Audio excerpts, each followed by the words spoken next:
तो trigonometric equation पढ़ेंगे। Heading दो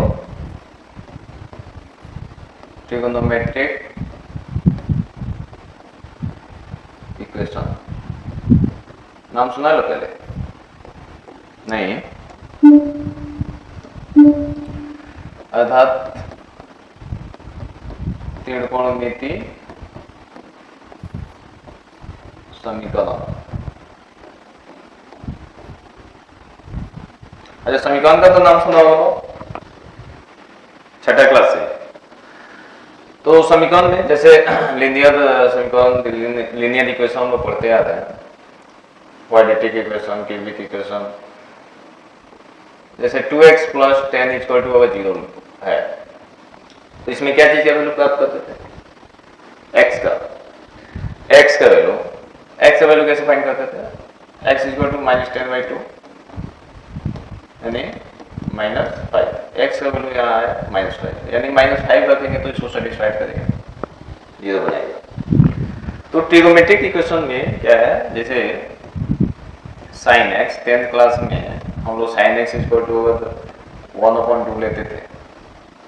तो x का वैल्यू क्या होता था, तो कैसे निकालते थे? ऐसे sin x = sin, इसके जगह क्या रखेंगे, इसका वैल्यू है 30 डिग्री का, sin से sin कैंसिल करके और x का वैल्यू निकालते थे 30 degree.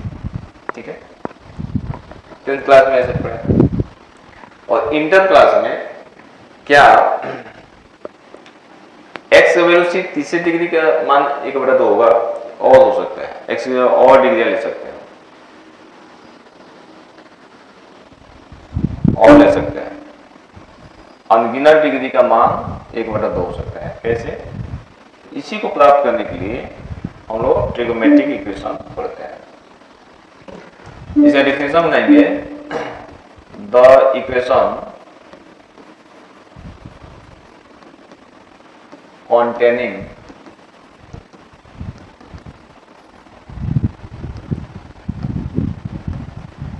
trigonometric function of unknown angle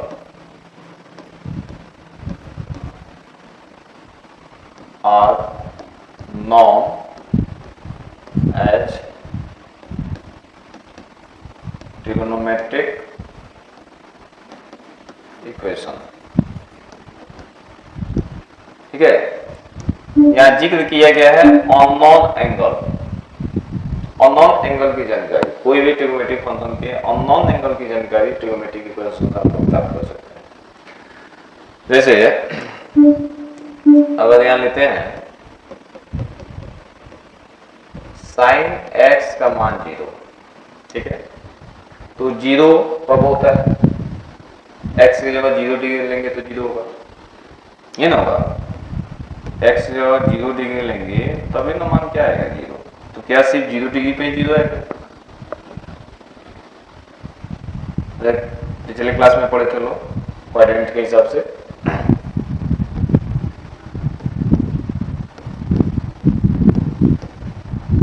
y dash 0 quadrant के हिसाब से भी हम लोग याद किए थे। 0 डिग्री का मान 0 कब होगा? जैसे 0 डिग्री इस एक्सिस पे 0 बनाएगा, 0 डिग्री पे एक बार रोटेट किया है, इसमें पॉजिटिव साइन का वैल्यू, इसमें भी साइन का वैल्यू क्या होता है? पॉजिटिव। इसमें क्या होता है? दोनों में नेगेटिव होता है। ठीक है, तो इस लाइन पे यानी 0 डिग्री पे 0, फिर 180 पे भी क्या होगा? 0।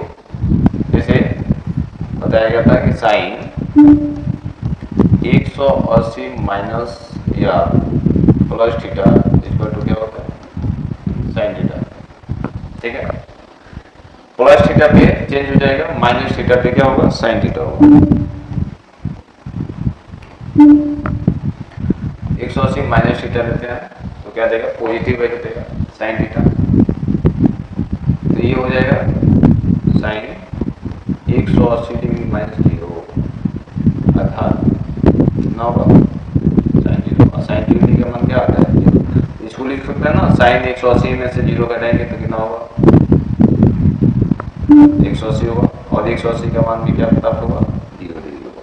ठीक है, तो ऐसे हम लोग मतलब डिग्री का मान निकालते हैं ट्रिग्नोमेट्रिक इक्वेशन का यूज करके।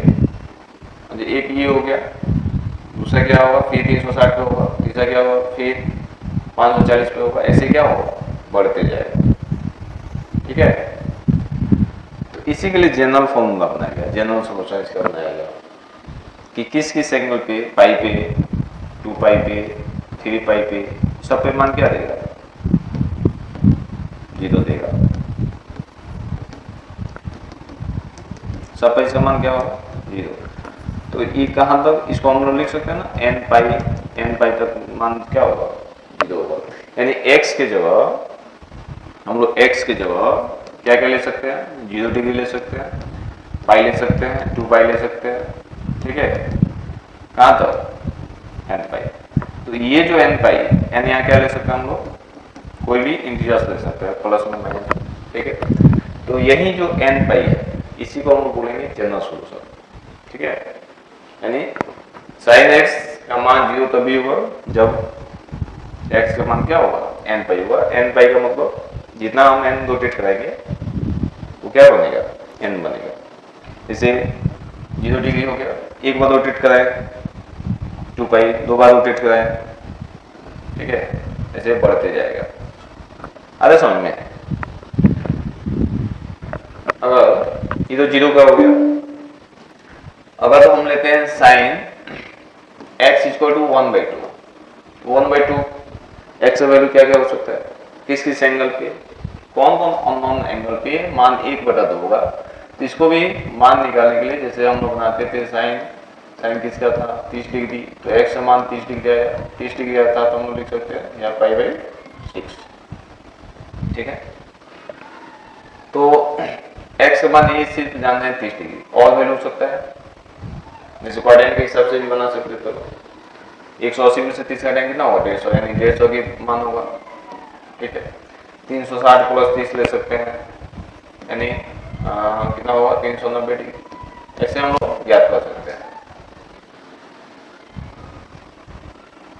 तो ये बढ़ते जा रहा है, जैसे ये हो गया 180 माइनस कितना, 30 डिग्री, फिर ये हो गया 360 plus 30,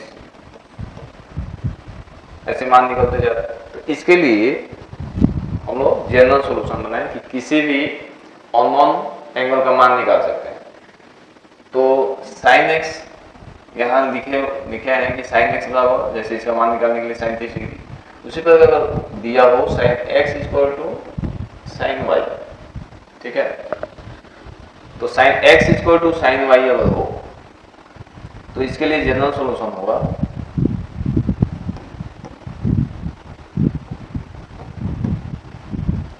x equal to n by plus minus 1 का पावर n वाई। यहाँ जो n लेंगे क्या लेंगे, इंटीजर्स लेंगे। ठीक है, तो इससे हम लोग x का वैल्यू ज्ञात कर सकते हैं। कैसे, जैसे इसके लिए ये जो है sine x equal to sine 30, तो 30 क्या मानेंगे, y मानेंगे, इसको क्या मानेंगे, y। ठीक है, तो x का वैल्यू हो जाएगा n पाई प्लस माइनस 1 का पावर n, y की जगह रखेंगे 30 डिग्री, 30 डिग्री था π/6। तो ये हो गया इसका जनरल सोल्यूशन, किसका, साइन x बराबर साइन π/6 होगा। अरे सुन में तुम लोगों, चलो अच्छा है। तो इस प्रकार से हम लोग निकाल सकते हैं। जैसे n क्या है, n जितना हम रोटेट करेंगे, अगर n का मान 1 लेते हैं तो देखो क्या मिलेगा हमको, n का मान 1 लेने को पाई हो जाएगा प्लस माइनस 1 का पावर, n की जगह क्या रखेंगे 1, ये हो जाएगा π/6, दैट इज पाई माइनस π/6, ये हो जाएगा 6 पाई में से पाई कटेगा 5π/6। अब 5π/6 का मतलब कितना होगा, 150 डिग्री होगा। अगर n का मान 2 लेते हैं तो x इक्वल टू क्या हो सकता है, n का मान 0 पर क्या आएगा, π/6 आएगा, 0 पर क्या आएगा, 0 तो ये 0 बना देगा, और किसी भी नंबर का बहुत 0 होता है तो 1 आता है, फिर क्या आएगा π/6, 0 रखने पर π/6, 1 रखने पर 5π/6, 2 रखने पर क्या आएगा, देखो ये हो जाएगा 2 पाई प्लस माइनस 1 के power 2 pi by 6 equal to कितना हो जाएगा 2 पाई माइनस 1 के पावर माइनस 1 के आसपास कितना होता है प्लस होता है तो ये हो जाएगा पाई by 6 14 12 13 pi by 6 13 pi by 6 का मतलब कितना हो गया 18 13 39 390 डिग्री। ऐसे हम लोग x का मान फाइंड कर सकते हैं। अगर समझ में ना चलो इसी प्रकार किसी का भी निकाल सकते हैं। जैसे क्वेश्चन दे रहे कि sine x equal to root 3/2 root 3/2 का वैल्यू बताओ क्या होगा रूट 3/2 का। तो जनरल सॉल्यूशन का सहायता लेंगे x सबसे पहले इसको लिखेंगे साइन x। अब y का मान निकालने के लिए इसका क्या वैल्यू हो सकता है साइन किसका है 60 डिग्री 60 डिग्री का मतलब पाई बाई 3 तो ये हो गया y का वैल्यू।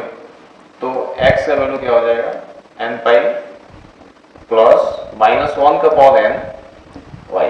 तो x इक्वल टू हो जाएगा n पाई प्लस माइनस 1 का पावर n y की जगह क्या रखेंगे पाई बाई 3। ये क्या हो गया इसका जनरल सॉल्यूशन। ठीक है तो दो सॉल्यूशन हम लोग को निकालना होता है इक्वेशन में एक जनरल सॉल्यूशन एक principal solution. Principal solution general solution में किसी भी n को निकाल सकते हैं। ठीक है तो एक प्रिंसिपल सॉल्यूशन में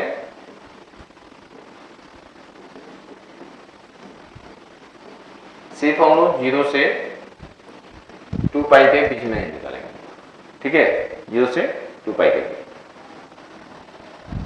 तो वो हो गया प्रिंसिपल सॉल्यूशन। तो हर एंगल का क्वाड्रेंट में मतलब साइन का जैसे पॉजिटिव दिया है तो दो जगह ही वैल्यू निकलेगा। ठीक है कॉस का निकालना हो तो दो ही जगह निकलेगा। अरे समझना तो 0 से 2 पाई के बीच का जो वैल्यू होगा उसको हम कहेंगे प्रिंसिपल सॉल्यूशन। और जनरल सॉल्यूशन जैसे यहाँ आया था 360 13 पाई बाई 6 क्या ये general solution sorry principal solution होगा नहीं यह प्रिंसिपल सॉल्यूशन नहीं होगा बट ये और ये प्रिंसिपल सॉल्यूशन होगा क्योंकि 0 और 2 पाई के बीच में। ठीक है बट ये नहीं है तो इसलिए इसको हम कहेंगे जनरल सॉल्यूशन बट इसको कहेंगे प्रिंसिपल सॉल्यूशन। ठीक है तो जनरल सॉल्यूशन में आ जाएगा तो एक प्रिंसिपल सॉल्यूशन में सिर्फ हमको 0 से 2 पाई के बीच में लेना है। तो इस बार देखेंगे ये हो गया साइन एक्स। कॉस के लिए क्या करेंगे अगर फंक्शन लेते हैं cos x इक्वल टू दे दे cos y। ठीक है तो cos x equal to cos y तो इसका जनरल सॉल्यूशन क्या हो गया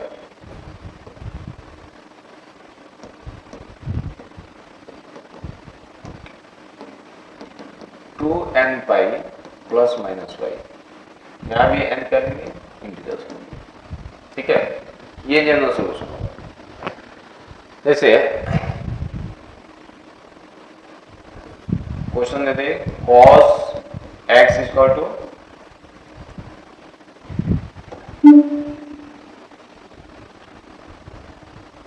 एक बटा दो लेते हैं। ठीक है तो cos x किस पे होता है 1/2 cos 60 और 60 में क्या लिख सकते हैं पाई बाई 3। तो ये हो गया y का मान। ठीक है तो x का मान क्या क्या हो सकता है 2n pi plus minus y का मान रखेंगे पाई बाई। ठीक है तो n का वैल्यू रखते जाएंगे x का मान निकलते जाएगा। ये हो गया जनरल सॉल्यूशन। ठीक है और प्रिंसिपल सॉल्यूशन निकालने के लिए एक तो वैल्यू निकल गया पाई बाई 3। अब 1/2 फिर फोर्थ क्वाड्रेंट में होगा फोर्थ क्वाड्रेंट में पाई बाई 3 घटा लेंगे तो x का मान एक तो कितना आ गया पाई बाई 3 दूसरा 2 पाई में से पाई बाई 3 घटा लो। ठीक है तो 2 पाई में से क्या करेंगे पाई बाई 3 घटा लो फोर्थ क्वाड्रेंट में पॉजिटिव देगा तो एक हो गया पाई बाई 3 दूसरा हो गया 3 और 6 में से पाई पाई बाई 3 यानी 18 ये हो गया 6 25 300 डिग्री का मान 300 डिग्री का मान क्या आएगा 1/2। इसको कहेंगे ये दो सॉल्यूशन को कहेंगे प्रिंसिपल सॉल्यूशन और इसको कहेंगे जनरल सॉल्यूशन। ठीक है ये क्या हो गया प्रिंसिपल सॉल्यूशन।